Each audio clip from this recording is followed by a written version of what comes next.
Kasih karunia dan damai sejahtera dari Tuhan Allah Bapa kita, dari anaknya Tuhan Yesus Kristus menyertai kamu sampai selamanya. Amin. Selamat hari Minggu, Bapak Ibu Saudaraku yang terkasih dalam Yesus. Dengarkanlah firman Tuhan pada Minggu Misericordias Domini hari ini, yaitu dari Injil Yohanes pasal 21, ayat 15 sampai dengan ayat 19, demikian firman Tuhan. Gembalakanlah domba-dombaku. Sesudah sarapan, Yesus berkata kepada Simon Petrus, "Simon anak Yohanes, apakah engkau mengasihi aku lebih daripada mereka ini?" Jawab Petrus kepadanya, "Benar Tuhan, engkau tahu bahwa aku mengasihi engkau." Kata Yesus kepadanya, "Gembalakanlah domba-dombaku." Kata Yesus pula kepadanya untuk kedua kalinya, "Simon anak Yohanes, apakah engkau mengasihi aku?" Jawab Petrus kepadanya, "Benar Tuhan, engkau tahu bahwa aku mengasihi engkau."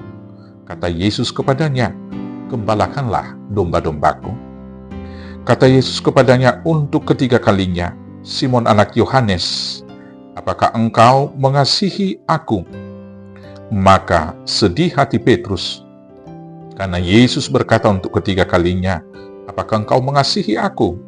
Dan ia berkata kepadanya, "Tuhan, engkau tahu segala sesuatu. Engkau tahu bahwa aku mengasihi engkau." Kata Yesus kepadanya, "Gembalakanlah domba-dombaku. Aku berkata kepadamu, sesungguhnya ketika engkau masih muda, engkau mengikat pinggangmu sendiri, dan engkau berjalan kemana saja kau kehendaki. Tetapi jika engkau telah menjadi tua, engkau akan mengulurkan tanganmu, dan orang lain akan mengikat engkau, dan membawa engkau ke tempat yang tidak kau kehendaki." Dan hal ini dikatakannya untuk menyatakan bagaimana Petrus akan mati dan memuliakan Allah. Sesudah mengatakannya demikian, ia berkata pada Petrus, "Ikutlah aku." Demikianlah firman Tuhan. Bapak Ibu Saudaraku yang terkasih dalam Yesus Kristus, perintah yang utama disampaikan kepada orang Israel oleh Allah secara berulang-ulang dan turun-temurun adalah perintah mengasihi. Di dalam Ulangan 6 ayat 5-7 dan seterusnya, perintah itu dimulai dengan perkataan, "Semaha Israel, dengarkanlah Israel bahwa Tuhan kita itu Esa." Dilanjutkan dengan perintah yang berkata, "Kasihilah Tuhan Allahmu dengan segenap hatimu, dan dengan segenap jiwamu, dan dengan segenap kekuatanmu."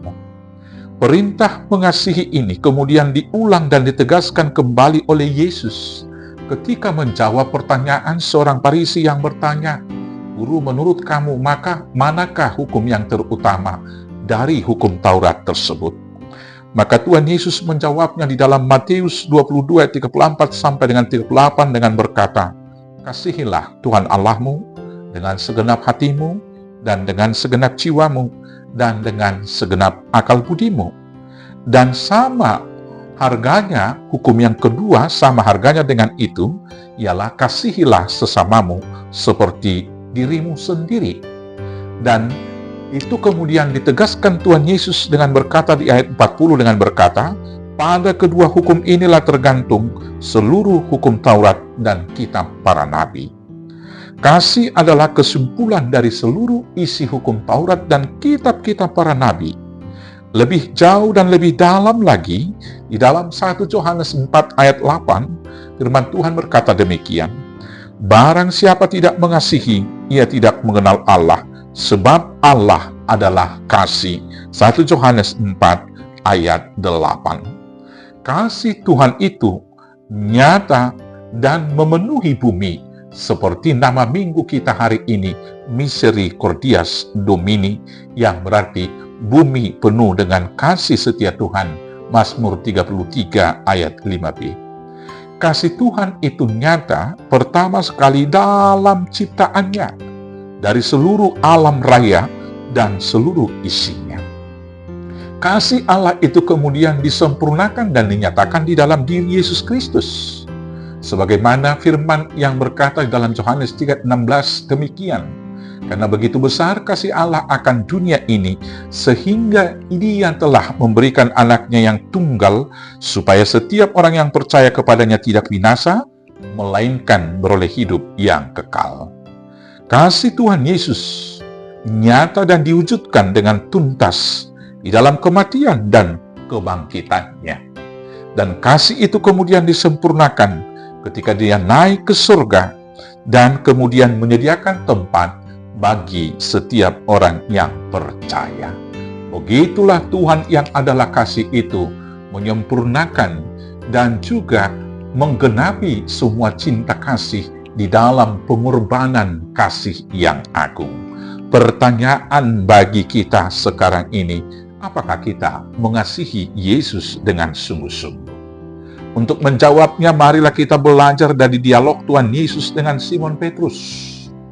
Dalam pernyataan Tuhan Yesus kepada Simon Petrus, Tuhan Yesus berkata, "Simon, anak Yohanes, apakah engkau mengasihiku?" Kata yang dipakai dalam pertanyaan mengasihi di sini adalah agapao, yang adalah dasar dari kata agape, dan agape itu sendiri berarti adalah kasih yang tanpa syarat. Kasih yang tanpa syarat adalah kasih yang dari Tuhan, yang tidak mengharapkan imbalan. Tetapi jawaban yang diberikan oleh Petrus adalah kasih Phileo. Ya Tuhan, Engkau tahu bahwa aku mengasihi Engkau. Yaitu kasih persahabatan, kasih yang bersyarat. Apabila engkau baik kepadaku, maka aku akan baik kepadamu. Seperti itulah rumusannya. Yesus bertanya sampai 3 kali, maksudnya adalah agar Petrus mengasihi Yesus sama seperti kasih Yesus kepadanya. Kalau Yesus mengasihi Simon dengan kasih agape, hendaknyalah Simon mengasihi dia dengan kasih agape juga. Menjawab pertanyaan yang ketiga, Petrus menjawab dengan sedih. Tuhan, engkau tahu segala sesuatu, engkau tahu bahwa aku mengasihi engkau. Petrus menyerah di sana. Yesus kemudian memerintahkan kepada dia, gembalakanlah domba-dombaku. Kalau kamu mengasihi aku, gembalakanlah domba-dombaku. Kalau kamu mengasihi aku, gembalakanlah domba-dombaku. Sampai 3 kali hal itu diucapkan dan diperintahkan oleh Tuhan Yesus kepada Simon Petrus. Pertanyaan ini juga sampai kepada kita sekarang ini. Apakah engkau mengasihi aku? Kita tentu mengasihi Yesus. Dan apakah buktinya kita mengasihi Yesus? Kalau kita menjawab dan mengatakan, benar Tuhan, aku mengasihi engkau, maka buktinya pertama sekali kita harus mengusahakan Yesus lebih daripada hidup dan diri kita sendiri. Kita harus meneladani Rasul Paulus dalam perkataannya dalam Filipi 1 ayat 21 yang berkata, "Karena bagiku hidup adalah Kristus dan mati adalah keuntungan." Kalau kita mengasihi Yesus berarti dalam helaan napas kita, dalam pikiran kita, dalam perkataan kita, dari seluruh tindakan dan perbuatan kita, harus kita lakukan itu untuk memuliakan Tuhan. Maka seluruh totalitas hidup kita adalah ibadah kita. Sebagaimana yang dikatakan oleh Rasul Paulus dalam Rom 12 ayat 1. Serahkanlah tubuhmu sebagai persembahan yang hidup, yang kudus, yang berkenan kepada Tuhan. Itulah ibadahmu yang sejati.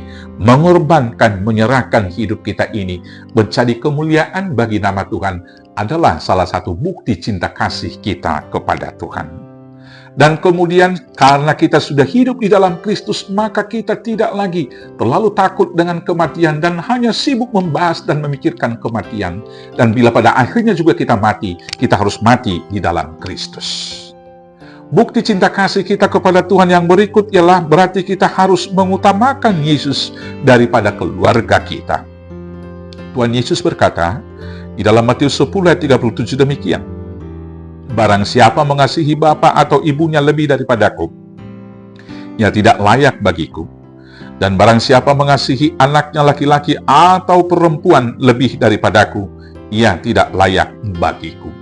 Kita tidak boleh lebih mengasihi suami, lebih mengasihi istri, lebih mengasihi anak-anak, lebih mengasihi keluarga daripada mengasihi Yesus. Tuhan Yesus tidak melarang kita untuk mengasihi anak-anak, mengasihi suami, mengasihi istri, mengasihi keluarga. Tetapi di atas kasih terhadap keluarga, kita harus lebih mengasihi Yesus. Apa yang mau dikatakan di sana, kita tidak boleh mempertaruhkan dan mengorbankan kebenaran dan iman itu demi keluarga. Harus mau kita, bila penting, mengorbankan keluarga demi Tuhan. Salah satu contoh yang real dan nyata adalah ada sebagian umat Kristen yang mau mengorbankan peribadahannya dengan alasan arisan atau pesta keluarga. Tapi sebagai umat percaya, kita harus teguh memegang iman dan menunjukkan bukti cinta kasih kita. Kita harus mau menunda arisan, menunda pesta demi beribadah kepada Tuhan. Kita harus mendulukan Tuhan di atas semuanya. Bukti cinta kasih kita yang ketiga, yang berikut adalah lebih mengutamakan Yesus daripada pekerjaan dan usaha. Di dalam Matius 19 ayat 29, Tuhan Yesus mengatakan begini, "Dan setiap orang yang karena namaku meninggalkan rumahnya, saudaranya laki-laki atau saudaranya perempuan, bapak atau ibunya, anak-anaknya atau ladangnya, akan menerima kembali 100 kali lipat dan akan memperoleh hidup yang kekal." Meninggalkan ladang di sini berarti meninggalkan pekerjaan, meninggalkan usahanya demi nama Tuhan Yesus. Artinya, yang mau dikatakan oleh firman di sini, mengasihi Yesus daripada pekerjaan, kita tidak boleh mau menggadaikan iman, meninggalkan Tuhan Yesus demi mencari keuntungan yang tidak seturut dengan kebenaran firman Tuhan.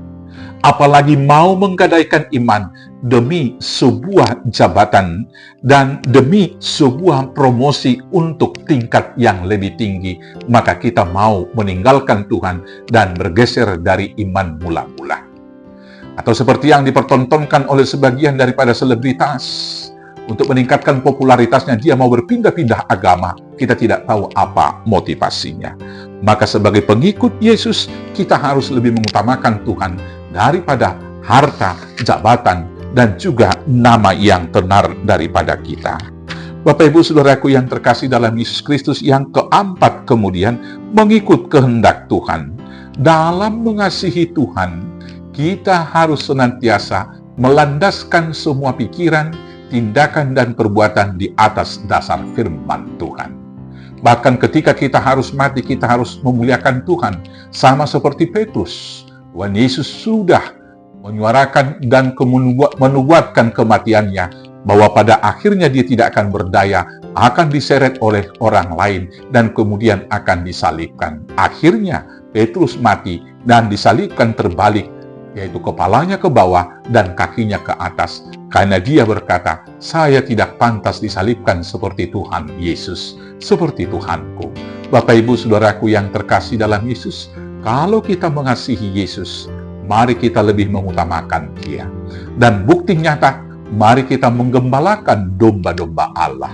Menggembalakan domba-domba Allah berarti senantiasa memberitakan kabar sukacita keselamatan tersebut, senantiasa menyuarakan kebenaran dan melakukan kontrol sosial, dan mau berkorban memberikan hidup kita, kalaupun harus mati, demi Injil dan menyelamatkan orang banyak. Selamat mengasihi Tuhan dengan sungguh-sungguh. Hendaklah engkau setia sampai mati, maka Tuhan akan memberikan mahkota kehidupan. Tuhan Yesus memberkati. Amin. Kita berdoa. Terima kasih Bapa atas cinta kasih-Mu yang begitu agung dan sempurna atas pengorbanan anak-Mu Kristus Yesus. Bila kami mengikuti kasih Tuhan dengan mengutamakan Tuhan dalam seluruh hidup kami dan menggembalakan domba yang Tuhan berikan kepada kami. Terima kasih Bapa, kuatkan mampukan kami di dalam nama Yesus Kristus Tuhan kami. Amin. Selamat hari Minggu, Tuhan Yesus memberkati. Horas, horas, horas.